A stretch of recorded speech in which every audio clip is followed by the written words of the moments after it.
Hello, this is Malorian, and this will be a War Machine battle report, and we're back to using Team Badass. I love these guys. Now, what happened is I was supposed to go in for a fantasy game. The guy forgot his fantasy. I thought we'd practice a 42-point game for our Steamroller coming up next month, but he said, no, I want to take on Team Badass. He just loves the idea, wants to take him on. All right, let's do this. So it's Troll Bloods again, Calandra again, just like last time. Calandra just must hate eThag. I don't know. But for my part, if you forgot what Team Badass is everything big. So you got eThag, you got Proteus, you got Typhon, you got the Carnivean, you got the Citan, you got the Ravagore. All those big guys, boom, 50 points. On his side, he's going to be running Calandra with a Mauler, a Bomber, Rock, and then two big units of the Fellblades, or Fenblades, whatever, and then also the Sons of Brag, and finally Stone Scribe Chronicler. So lots of dudes to tie up zones and stuff. Three big heavies, Mulg hitting like a freaking ton of bricks. Should be kind of a challenge for Team Badass, but hey, Team Badass is always up for a challenge. So let's see what happens.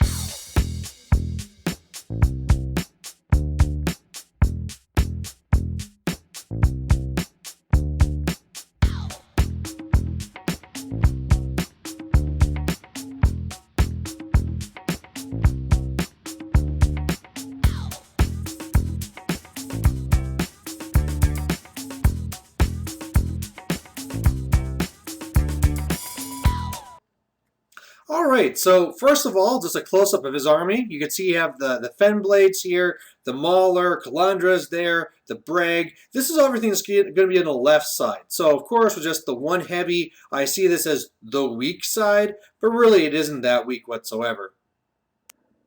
Here on the right side, more Fenblades. He has a few Krail guys proxying, whatever. But then he has the two big heavies. Of course, you always have to respect the bomber's attacks and range, so that should be some tricky stuff.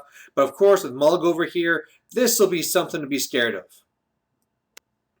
And then you got Team Badass. And this is the way I'm set up. I'm mainly going to be going on the right side, which you're going to see. But again, I just love seeing all these heavies. And this is why people love going against them as well.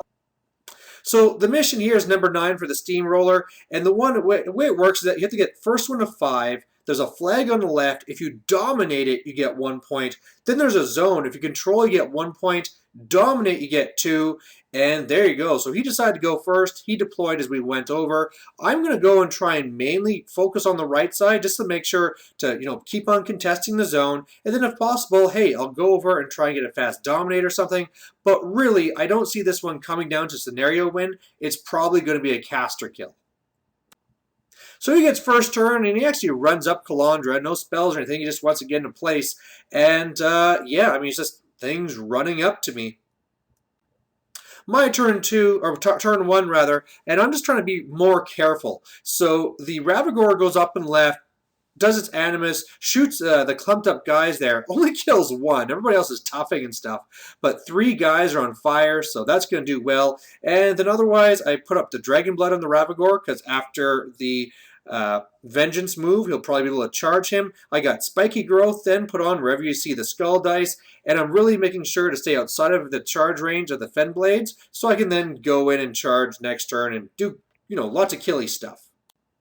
His turn 2 then, and he's really now up in my grill. Only 1 Fenblade's able to get a charge off on the Ravagore. No damage done. 2 of the Trolls died from fire, and the fire went out on the other one, so that's not too bad. 3 models dead. But the problem is now he has the whole, star cross where it is. We have to roll an extra dice, drop the highest. So that's going to kind of suck. On the right side as well, he has it on these guys with the Chronicler. So if I ever kill one in melee, then I get knocked down. So this is just going to make it so difficult. Looking at this, I was kind of hoping I could go over, maybe kill the Mauler. Maybe I could make a hole and kill a Mulg. That'd be awesome, but I really need Typhon to do some work. So I just really, at this point, have to see how the dice rolls go to see which strategy I take. And yeah, in the end, what I did is I took Typhon way out to the far right because I want to be outside the 14 inches of Calandra, so I don't have to roll that extra dice. Turned out I went way too far. I probably actually should have stayed where I was and just aimed.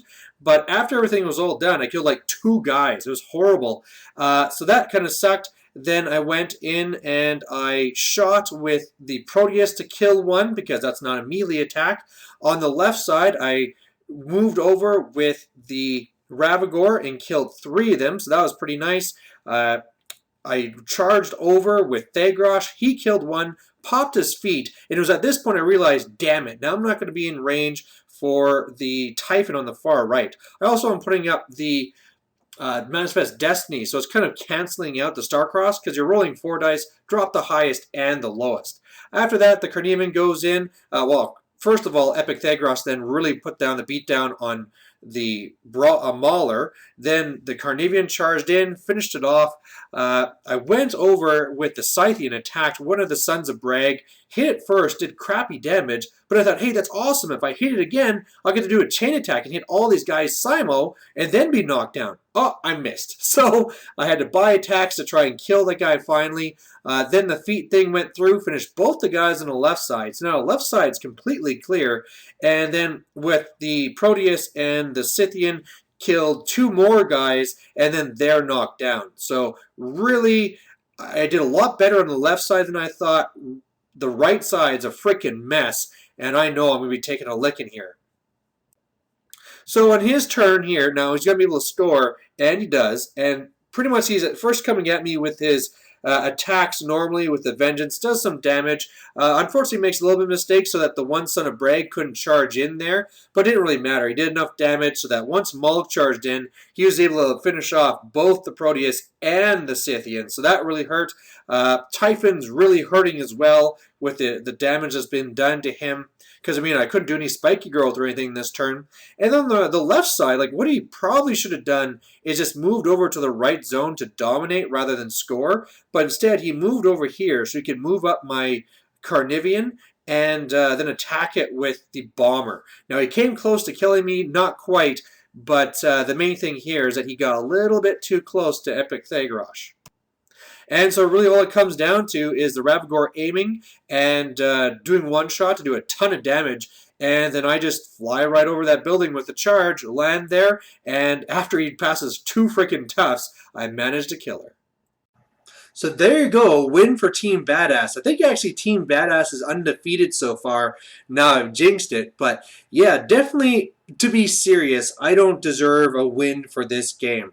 Like I already said, he did what he needed to, had wiped out 2 of my beasts, was already scoring in the 1 zone, and all I needed to do was to go over and dominate, and I'd be in a position where I didn't mention it but on this turn, Typhon had actually frenzied, so I couldn't even control the guy, so he wasn't getting there. Somebody would have to like sacrifice itself just to contest, and yeah, it would have been bad. So I got pretty lucky to pull this off, but hey, I guess, you know, Team Badass always finds a way.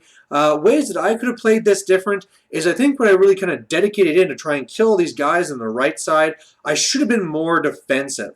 I could have, like I said, just kind of stayed back, aimed, or something. Like pretty much the main thing I need to do is get outside of Mulk's range. And if I did that, or, well, let's see this. I could have actually aimed, yeah, shot, killed a bunch of guys, and then with the feet, back off to the point where I'm not in Mulk's range. And then after that, sure, he's going to score a point, maybe dominate for 2, but then I'm coming back. And I haven't lost my heavies yet. So that probably would have been the smartest thing to do. I didn't do it, but hey, it all worked out in the end. So hope you like watching it, and there's always going to be more. So stay tuned and stay subscribed. Bye.